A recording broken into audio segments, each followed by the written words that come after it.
Good morning, students. In last class, what we saw? Intermediate compound formation theory. In today's class, we'll discuss adsorption theory. This adsorption theory actually it explains the action of heterogeneous catalysis. That is only we are saying it as disadvantage of intermediate compound formation theory.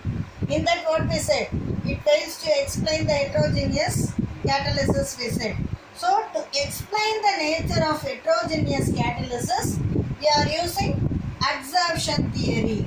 See in your book they gave it as 5 points. I'll explain it by using diagram.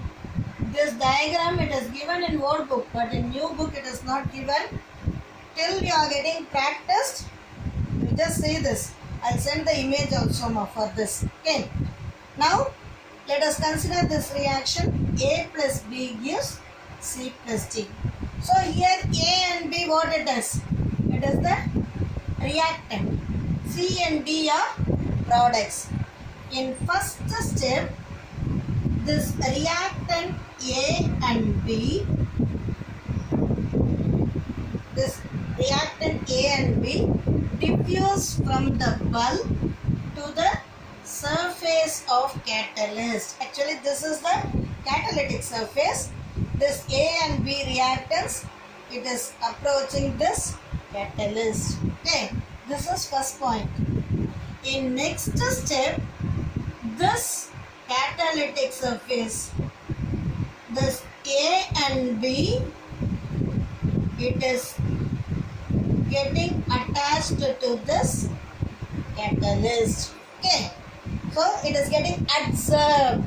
Adsorbed means it takes place only on the surface, which you know very well.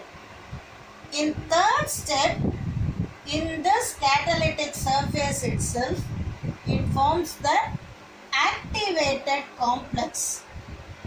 This kind of activated complex, it is formed. Okay. In next step, it forms the products. After that activated complex formation, it forms the products C and D. Okay. In last step, these products are dissolved. Dissolved means it is coming out from the surface of catalyst. So, in adsorption theory, what is the first step we said? Reactant molecules that is diffused from bulk to the surface of the catalyst. Next, reactants are adsorbed on the surface of catalyst. After that, it forms activated complex on the surface of catalyst. After this activated complex, actually it is unstable in its nature. So that it forms products C and D, and finally products are dissolved from the surface. Okay. Now let us see what are active centers. Even this adsorption theory, it is explaining some nature. That also I will explain. Okay. When we are saying about active centers, generally the surface of the catalyst, it is not smooth. There is some crack, steps like that. Okay. So in such locations, whenever it is having the cracks like that, in that position, action of catalyst is more. Okay. So such sites only we are saying it as active center. For example, if you are taking lock, in all the place we are not able to fit the key. Only in some place. In that place also you will feel that. Like so, this kind of place we are saying in lock, no. Likewise, wherever you are saying this kind of cracks or peaks, there only action of catalyst is maximum. So such sites we are saying it as active centers. Suppose when the catalyst possesses more active centers, then the rate of the reaction will be more. Okay.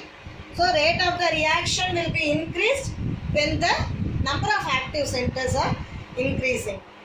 So based on this absorption theory, it is explaining some concepts. They gave three things.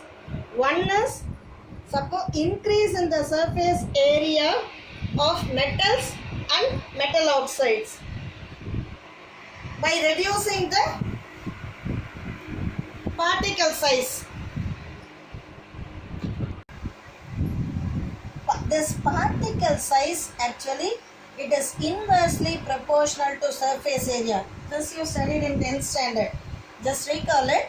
So when the size of the particle is decreased, surface area will be increased.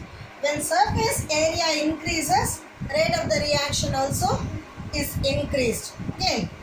Next thing, when we are using, just consider this as a catalyst. This is active center. Okay. In this active center, in spite of catalyst, when catalytic poison is used, what happens? It will destroy the action of catalyst. So, the action of catalytic poison occurs. That poison, what it will do? It will block the action of catalyst. So, by using this adsorption theory also, we can explain the nature of catalytic poison. We are saying no, when we put mask, then you can hide your face and you are showing some other face. Likewise, this catalytic poison also, it is looking like catalyst. But once when it is attached to this catalyst, the action of the catalyst is blocked. Okay. Same manner, suppose when we are having promoters, in such cases, number of active centers will be increased. Okay. So this adsorption theory only, it is explaining these three things. When the particle size is reduced, then surface area increases. At that time also, number of active centers will be increased. Same manner, catalytic poison, it blocks the active centers. Suppose if we are using promoters, either promoter or activator if we are using, that will increase the nature of active centers. Okay. So in today's class what we saw? What is adsorption theory? Then what does this adsorption theory is explaining? Then what are active centers? Okay. Thank you students.